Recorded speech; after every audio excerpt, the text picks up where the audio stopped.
Each of these veterans are in some way a casualty of war. Now they're wondering if they will soon become a casualty of Doge. Donald Trump, in his first month in office, has fired more veterans than any president in history. Remember when supporting the troops wasn't just a bumper sticker slogan? When presidents, regardless of party, treated veterans with actual respect instead of using them as mere political props. We acknowledge humbly that we can never serve our veterans in quite the same way that they served us, but we can try. We can practice kindness, we can pay it forward, we can volunteer, we can serve. Well, those days are over, because Donald Trump, the man who dodged the draft not once, not twice, not 3 times, not 4 times, but 5 times, with the last being due to bone spurs, a medical condition that his lawyer later testified was faked to avoid service. A claim further backed up by the daughters of the doctor who did Trump a favor. My father gave me a small loan of $1 million. Is now waging war against the very people who didn't have daddy's money to keep them out of combat. There's nobody that respects the military more than your president, Donald Trump. Yeah, about that. Let's talk about what's actually happening. 80,000 jobs. That's how many positions Trump is slashing at the Department of Veterans Affairs. 80,000 jobs. And why? To please his billionaire buddy Elon Musk, the real president. Go yourself.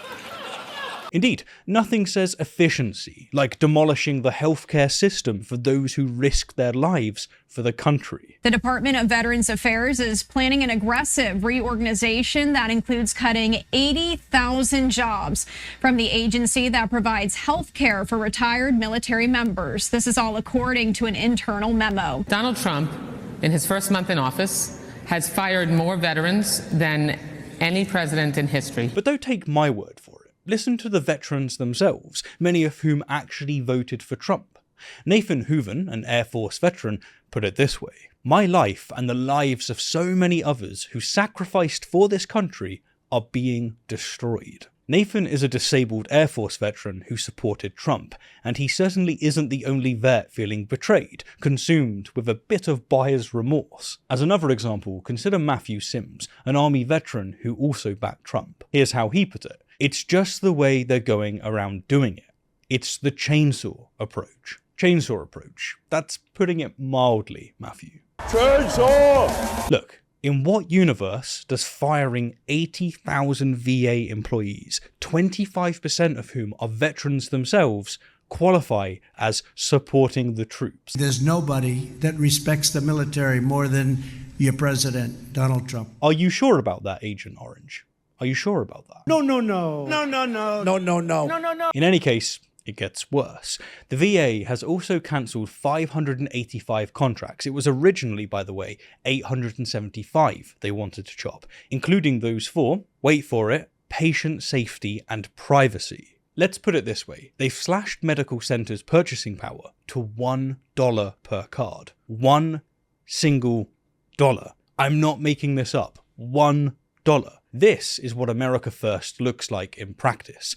Veterans last. Well, after anyone LGBT, non-Christian, or off-white. As Senator Richard Blumenthal put it, "It's a shameful betrayal, and veterans will pay the price for the unforgivable corruption, incompetence, and immorality." Instead of eliminating waste, Elon Musk is laying waste to the Department of Veterans Affairs. And that price is steep. These aren't just numbers on a spreadsheet. These cuts mean longer waiting times for medical appointments, delayed processing of disability claims, slower response times on crisis hotlines for veterans contemplating ending it all.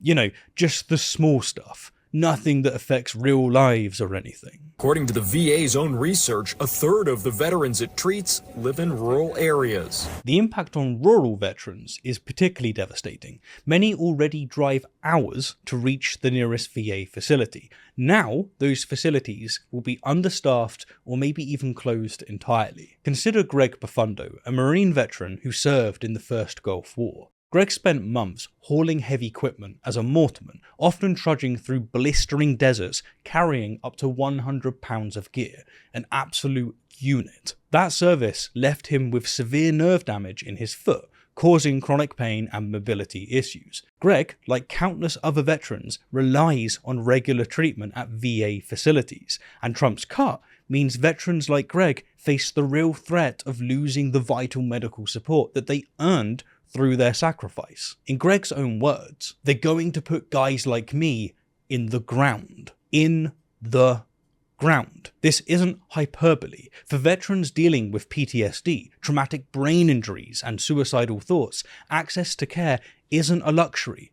It is survival. But hey, at least Elon Musk got to play government official for a day, right?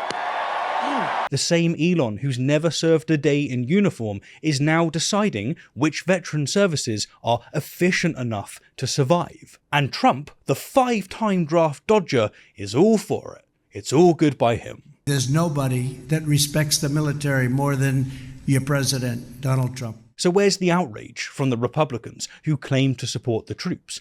Where are the flag-waving patriots now? Where's Ben Shapiro covering this? Where is Matt Walsh covering this? Where is Fox News covering this? Mostly silent, because evidently loyalty to Trump trumps loyalty to those who actually fought for their country. As Cynthia Williams puts it, it was blindsiding because he said he wanted to make the country great again, but this is not making it great again. No, Cynthia, it certainly isn't. The veterans of foreign wars, the disabled American veterans, these organizations are sounding the alarm. They know what's coming. A collapse of the system veterans depend upon. Programs like group therapy for traumatic brain injuries. Yeah, maybe not.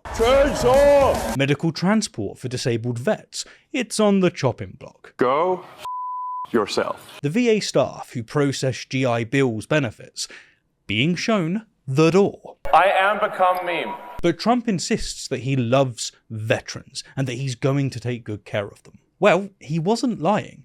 Veterans have never been taken care of like this before. They've never been so thoroughly abandoned by a president who claimed to be their champion. So the next time you see Trump wrapping himself in the flag, remember what's actually happening behind the scenes. Remember the 80,000 jobs cut. Remember the contracts cancelled. Remember the veterans like Nathan, Matthew, Gregg, and Cynthia who are paying the price for Trump's betrayal. And for their own vote. But something is now finally changing. Veterans across America are waking up. The military community that once overwhelmingly supported Trump is now seeing him for what he truly is. A man who uses their patriotism when convenient and discards their needs when it's not. Veteran groups that once remained politically neutral are speaking out. Military families who voted for him are organising protests. Finally, vets are recognising that Trump ain't the leader he pretends to be.